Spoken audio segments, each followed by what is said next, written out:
जरा सोचिए, एक छोटे से गांव के किसानों का गुस्सा, एक विदेशी कंपनी का शोषण और फिर एक ऐसा आंदोलन जिसने भारत को दूध में आत्मनिर्भर बना दिया। आज वही आंदोलन का नाम है अमूल।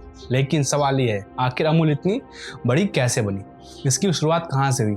कितने लोगों ने इसे खड़ा किया और एक जिले तक सीमित कंपनी आज पूरी दुनिया में कैसे फैल गई? हेलो दोस्तों, मैं करण किशोर और आपका हमारे चैनल पे स्वागत है। आज हम जानेंगे कि अमूल की पूरी कहानी शुरुआत से लेकर आज तक, बिना घुमाव, बिना ग्लैमर, सिर्फ सच्चाई। अमूल की कहानी शुरू होती है गुस्से से। आज से करीब 80 साल पहले गुजरात के आनंद जिले में दूध पैदा करने वाले किसान परेशान थे। क्यों? क्योंकि उस समय दूध की खरीद एक ब्रिटिश कंपनी के हाथ में थी। दाम वही तय करती थी। किसान मेहनत करता था लेकिन मुनाफा किसी और का होता था। किसानों के पास कोई विकल्प नहीं था, या तो कम दाम पर दूध बेचे या फिर दूध फेंक दे। यहीं से जन्म हुआ बगावत का। सन 1946 जब 2 से 3 लोगों ने इतिहास बदल दिया। साल था 1946। कुछ किसानों ने तय किया, अब और नहीं सहेंगे। इस आंदोलन के पीछे 3 नाम सबसे अहम थे।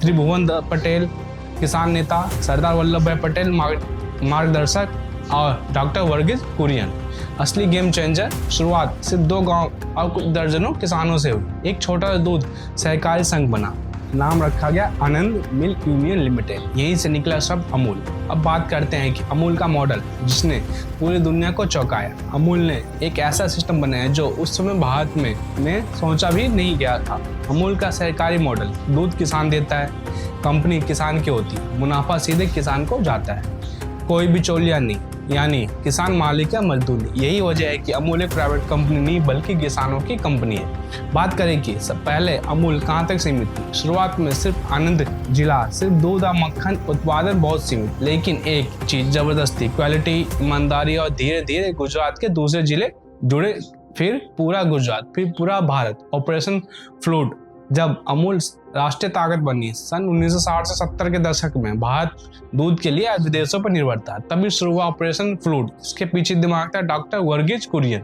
जी हाँ, अमूल मॉडल को पूरे देश में लागू किया गया। गांव-गांव दूध सहकारी बनी। भारत दुनिया का सबसे बड़ा दूध उत्पादक बन गया। यही कारण है कि डॉक्टर कुरियन को कहा जाता है फादर ऑफ व्हाइट रिवॉल्यूशन। आज अमूल कितनी बड़ी है? आज की तारीख में 3.6 करोड़ से ज्यादा किसान जुड़े हैं, 100 से ज्यादा प्रोसेसिंग प्लांट, दुनिया की सबसे बड़ी डेयरी ब्रांड्स में शामिल, टर्नओवर लाख करोड़ के करीब, और सबसे बड़ी चीज, मुनाफा अब भी किसानों को जाता है। अमूल अब सिर्फ भारत तक सीमित नहीं है। अमूल के प्रोडक्ट मिलते हैं अमेरिका, यूएई, ऑस्ट्रेलिया, सिंगापुर, चीन, अफ्रीका के कई देश, यूरोप के कुछ हिस्से। भारत से बना ब्रांड जो टेस्ट ऑफ इंडिया बन चुका है। अमूल के प्रोडक्ट सिर्फ दूध नहीं है। अमूल को लोग सिर्फ दूध समझते हैं, लेकिन हकीकत इससे कहीं बड़ी है। डेयरी प्रोडक्ट, दूध, मक्खन, घी, पनीर, दही, छाछ, food product, ice cream, chocolate, cheese, milk powder, baby food, new age product में protein drinks, health milk, flavoured milk, ready to drink item. Amul हर वर्ग को टारगेट करता है। अमूल का मार्केटिंग मास्टर स्ट्रोक, अमूल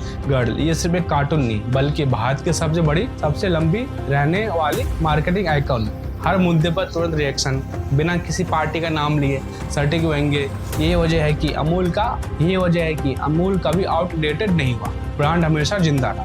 अब बात करें कि क्या अमूल को चुनौतियां नहीं मिली? बहुत मिली। विदेशी कंपनियों का दबाव, प्राइवेट डेयरी ब्रांड्स, कीमतों की जंग, ग्लोबल क्वालिटी स्टैंडर्ड। लेकिन अमूल की ताकत थी किसान, भरोसा, देशभक्ति। अमूल सिर्फ कंपनी नहीं, सिस्टम है। अमूल ने सिखाया किसान कमजोर नहीं, गांव पिछड़ा नहीं। सही मॉडल हो तो भारत लीडर बन सकता है। आज भी हर अमूल प्रोडक्ट में किसान की मेहनत शामिल है।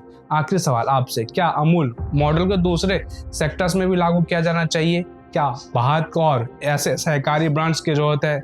क्या प्राइवेट कंपनियां किसानों का उतना भला कर पाएगी? कमेंट में अपनी राय जरूर लिखिए। और अगर आपको ऐसी जमीनी, सच्ची और ताकतवर कहानियां पसंद है तो चैनल से जुड़े रहिए, क्योंकि अगली कहानी शायद फिर किसी गांव से ही निकलेगी। धन्यवाद।